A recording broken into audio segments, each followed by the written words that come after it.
Hi, this is Jackie with the Builderall team. In this tutorial, I'm going to show you how to make use of the segment filter in finding certain things on a subscriber list.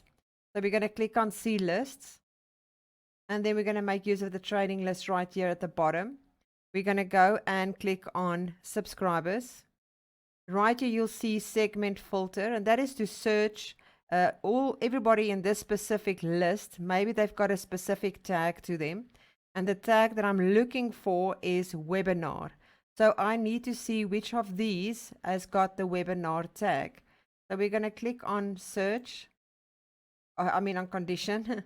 We're going to select the condition, all subscribers, tag, and exist, and then choose the tag that you are looking for, which is webinar. I'm going to click on search, and you're going to see it brings up 2.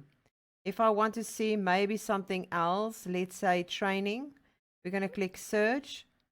You can see only 2 of them has got the training function. If I go to team, click on search, then there's 3 of them that has got that tag. And that is how you would be able to make use of the tag filter. There's multiple other ones like does not exist, and you can add additional conditions to it if you like by using and or, and then selecting the condition. And that is how you would make use of the segment filter. I hope you enjoyed this tutorial, and I'll see you in another. Bye.